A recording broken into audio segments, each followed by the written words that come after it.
পুনৰ সাফল্য নগাঁও আৰক্ষীৰ বহুজন পৰিমাণৰ চুৰি সামগ্ৰীসহ দুজনকৈ চোৰক আটক। এবাৰ চুৰি সামগ্ৰীসহ হয়বৰগা আৰক্ষীৰ জালত 2 চোৰ ভূঞাপতিৰ পৰা বৃহৎ পৰিমাণৰ চুৰি সামগ্ৰী উদ্ধাৰ কৰিবলৈ সক্ষম হয়। বিজু বড়োৰ নেতৃত্বত হয়বৰগা আৰক্ষীয়ে উদ্ধাৰ কৰিবলৈ সক্ষম হয় সামগ্ৰীখিনি।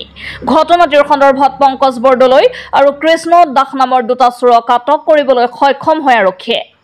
উক্ত চুৰি সামগ্ৰীৰ ভিতৰত এলহুইল, এলুমিনিয়াম তাৰ, এখন ৱাশ্বিং মেচিনৰ লগতে প্ৰায় লক্ষাধিক টকাৰ সামগ্ৰী উদ্ধাৰ কৰিবলৈ সক্ষম হয় আৰক্ষীয়ে। আটকাধীন পংকজ বৰদলৈৰ ঘৰ বেবেজী আৰু কৃষ্ণ দাসৰ ঘৰ পানীগাঁৱত। হয়, আমাৰ এটা ইনপুট আছিলে। ইনপুট মানে BSNL অফিচৰ পৰা এটা AC চুৰি কৰি থকা অৱস্থাত এজন চোৰক ৰেড হেণ্ডেড ধৰা হৈছিল। তেখেতৰ নাম কৃষ্ণ দাস। পিছত তেখেতক যেতিয়া আমি ইণ্টাৰগেশ্যন কৰিলোঁ, ইণ্টাৰগেশ্যন কৰি আমি লিড পালোঁ। লিড পোৱাৰ পিছত আমি এটা ভূঞাপট্টিত এটা ডেম্প আছে, ডেম্পৰ পিছফালে ৰেড চলোৱা হ'ল আমাৰ হয়বৰগাঁৱৰ আউটপোষ্টৰ নেতৃত্বত।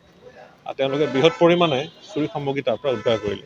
ইয়াত আপোনালোকে দেখা পাইছে, তাতে গাড়ীৰ কেইবাটাও হুইল, বহুতো দামী সামগ্ৰী আছে, মটৰ আছে আৰু এখন স্কুল নেতাজী বিদ্যাপীঠ, তাৰ পৰাও কিছু সামগ্ৰী চুৰি হৈছিলে। মটৰ আছিলে বা অন্যান্য ধৰণৰ সামগ্ৰী চুৰি হৈছিল, সেইখিনিও তাৰ পৰা ৰিকভাৰী কৰা হৈছে। তাৰ উপৰি যিখিনি আমাৰ কপাৰ ৱায়াৰ আছে সেইখিনি পোৱা গৈছে, চিলিণ্ডাৰ পোৱা গৈছে, ৱাশ্বিং মেচিন পোৱা গৈছে, বিভিন্ন ধৰণৰ তেনেকুৱা ধৰণৰ সামগ্ৰী পোৱা গৈছে। তো এই সংক্ৰান্তত আমাৰ 2জন ব্যক্তিক আমি জেৰা চলালোঁ আৰু এৰেষ্ট কৰা গৈছে, পংকজ বৰদলৈ আৰু কৃষ্ণ দাস। এজনৰ বেবেজী, এজনৰ পানীগাঁৱৰ ঘৰ আছে।